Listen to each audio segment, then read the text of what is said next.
Oi, gente! Hoje eu vim falar para vocês sobre contos de fadas. A linguagem, ela dá notícia, ela tem uma função muito maior do que se imagina. Ela tem a capacidade de construir representações simbólicas sobre o mundo, sobre o sujeito, sobre esse lugar que o sujeito ocupa no mundo, na sociedade, na família. E, aliás, o sujeito ele é fundado pela linguagem, como Lacan falou. E em A Psicanálise dos Contos de Fadas, o Bruno Bettelin, ele vai falar que esse simbolismo que aparece nos contos, eles demonstram e contam do conflito e dessa jornada que o humano atravessa nessa construção, desse amadurecimento, desse tornar-se humano mesmo. E aí hoje eu vou falar sobre o Patinho Feio, que é do Hans Christian Andersen, né? E que aí, nesse livro que eu citei, da Psicanálise dos Contos de Fadas, o Bruno Bettelin, ele até fala que o Patinho Feio não tem esse confronto, porque ele não luta com dragões, com bruxas, não tem aquele inimigo, assim, o vilãozão. Mas o Patinho Feio, ele conta de uma coisa muito mais profunda, ele conta dessa jornada em busca de um lugar, em busca de si. A história do Patinho Feio conta dessa pata que estava lá com alguns ovos no ninho e tinha um ovo um pouco maior que os outros e de choco mais demorado. Aí os ovos chocaram, nasceram os patinhos e esse ainda ficou lá um tempo. Quando nasceu esse ovo, quando chocou o ovo, nasceu um bichinho esquisito, graúdo, acinzentado, um patinho muito feio.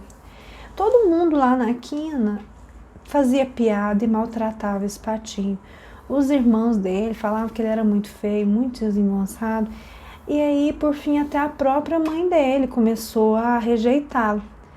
E esse patinho resolveu, ir embora. Nesse caminho de ir embora, ele viu umas aves voando lá em cima. Ele achou as aves lindas, viu uns cisnes voando. E aí ele chegou num lago e tinha uns gansos. Aí uns gansos falou assim, você é tão feio que a gente até vai com a sua cara, né? Mesmo assim eles formaram esse laço que não durou muito tempo, porque chegaram os caçadores e mataram os gansos. E ele se sentiu rejeitado até pelos cães farejadores, que farejaram ele e nem deram moral para ele. Ele continuou andando até que chegou na casa de uma velha. E essa velha levou ele para casa porque achou que fosse uma pata poedeira. Lá tinha uma galinha meio desgrenhada, um gato meio caolho, era assim, a casa dos esquisitos. E apesar de não ser maltratado, ele não se ajustou lá muito bem, ele sentia falta da água. Ele resolveu voltar para o lago.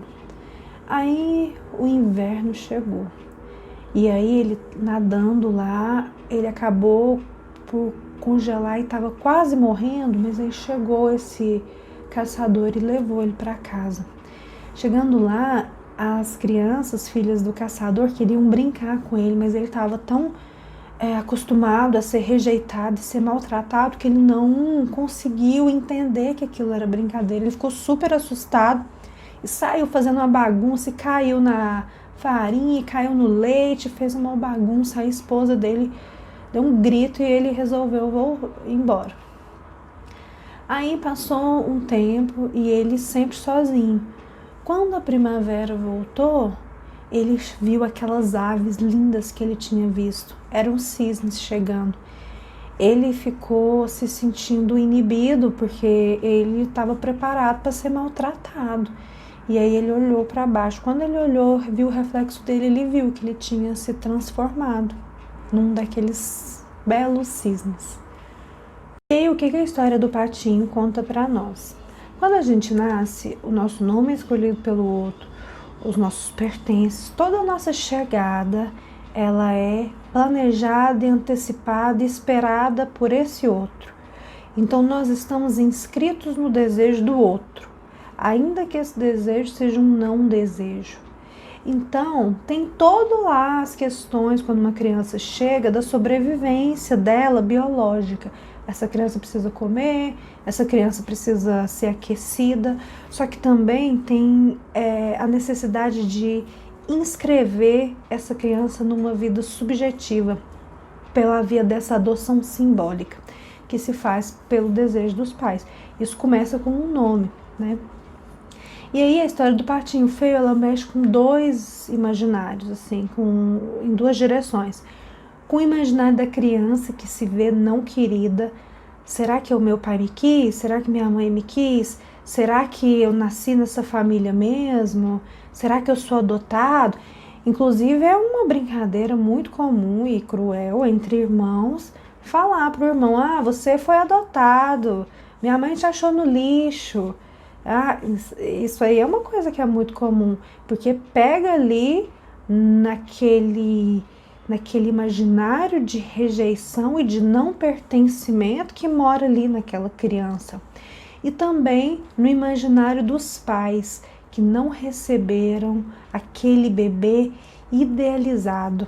A mamãe pata tá nessa, ela estava ali esperando o patinho e nasceu ali outra coisa. E aí, até no livro Fadas no Divã, tem uma passagem que é muito interessante, que fala assim: somos todos adotivos. O laço biológico não nos oferece as garantias necessárias para sentir-se amado. Mesmo que sejamos nascidos da mesma mãe que nos amamentará e educará, ainda resta um vago e desagradável sentimento de ser o ovo errado no ninho errado, no sentido de que precisa de alguma coisa além desse laço biológico. É por isso que em contextos de adoção tem também uma maternagem, aquela construção de um laço, da inauguração desse lugar de mãe, de filho, de pai, de filho. Mas o que eu quero me ater não é na questão dessa construção da mamãe pata, é na construção do patinho, porque o patinho, ao se ver ali não querido e rejeitado, ele age no sentido de rejeitar o objeto de amor. O objeto de amor do patinho é a mãe. Então, o jeito que ele encontra para lidar com isso é indo embora. E aí, esse patinho, ele vai passando por inúmeras rejeições. Aí ele encontra os gansos, aí os gansos fazem piada com ele, e aí ele encontra lá a casa lá da velha, e também até os esquisitos não recebem ele bem. E aí ele vai nessa repetição. E é essa questão de uma repetição, porque essa desconstrução que a gente tem de nós, construída através do olhar desse outro, ela não é simples e ela pode ser muito dolorosa. Ela passa por muitas etapas, porque o que é meu? O que é do outro? Esse jeito que eu me vejo é de onde que eu estou olhando? É o olhar da minha mãe? É da sociedade? Esse desejo que é meu? Ou é o desejo que sempre quiseram para mim? É esse processo de chegar perto um pouco do que se é. Porque o patinho, ele via a diferença dele como erro, como defeito. Uma história que fala disso também é o Dumbo. O Dumbo que tinha lá, né, a orelhona, e que via como defeito a orelha e que acabou sendo um grande trunfo. Só que o final do Patinho Feio é muito mais interessante, porque o Dumbo, ele vai ser aquele elefante que voa, aquele que extrapola para ser aquele filho excepcional. O Patinho Feio, ele caminha numa direção de aceitar a diferença e uma construção de um lugar dele junto a quem combina com ele. Porque não tem importância você ser diferente. O negócio é encontrar onde é que te cabe. Nossa, o Raul Seixas tem uma música que eu acho super legal, que chama Calçado 36. Porque aí fala dessa música, fala desse sapato que o pai dele queria entregar para ele. O pai dele queria que ele usasse o sapato 36, que era o número que o pai calçava. Só que ele calçava 37. E ele tentava usar esse sapato e o negócio machucava e não cabia. Não era ele, não tinha a ver com ele. O que essa música está contando? Que ele tentou ali se encaixar nas expectativas, no desejo do pai. Só que não era para ele, não cabia. E ele teve que sair dali e construir ali uma jornada dele, arrumar um sapato dele. E é essa também a jornada do patinho, que ele vai indo, que ele vai encontrando, porque o que você está sentindo rejeitado em você? O que você sente rejeitado em você é uma coisa que tem a ver com o que esperaram de você, é uma construção. Do que é que isso está contando? Patinho passar por esse processo de patinho feio para cisne, que ele não era um patinho feio, ele era um cisnezinho, filhote. Ele tinha as características do cisnezinho. A diferença dele não era um erro, era só uma diferença. Mas para ter isso, ele fez todo esse processo, ele foi rejeitado várias vezes, ele teve que criar penas, ele teve que crescer, e ele não desistiu, ele não se entregou à morte, ele foi sempre fazendo construções, uma jornada em busca de si. Ele não enfrentou mesmo nenhum dragão, mas talvez o que ele tenha enfrentado tenha sido tão difícil quanto, né? Esse negócio de chegar perto de si, reconhecer a diferença, de você olhar para você e conseguir gostar de si. Imagina quantos não estão nesse percurso, né?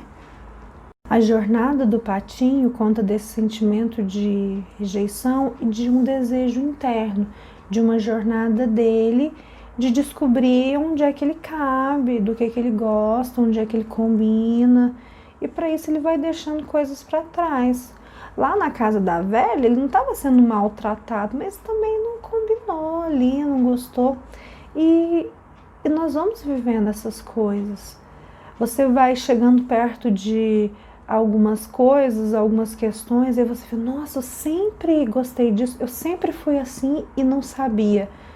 E aí você vai se reencontrando, vai inaugurando uma versão que às vezes não combina lá com o grupo que você tinha. Você não precisa romper completamente, mas não é mais ali que você cabe.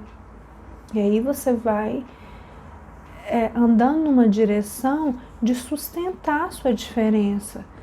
Uma coisa que não tem a ver com insistir na repetição, insistir na rejeição, ficar lá dando murro em ponta de faca, tentando caber no sapato 36. Você sustenta a sua diferença, porque o outro é diferente, você é diferente. Em Água Viva, a Clarice tem uma fala que ela fala assim: fui ao encontro de mim, calma, alegre, plenitude sem fulminação. Simplesmente eu sou eu e você é você. É vasto, vai durar. O que eu te escrevo é um isto, não vai parar, continua. Olha para mim e me ama. Não, tu olhas para ti e te amas. É o que está certo. Então eu convido todo mundo a fazer a sua jornada de patinho feio. Que se você se encontra nesse lugar de inadequação e de não achar que cabe, talvez é porque você não encontrou sua turma. Talvez sua turma seja outra, né? Um abraço.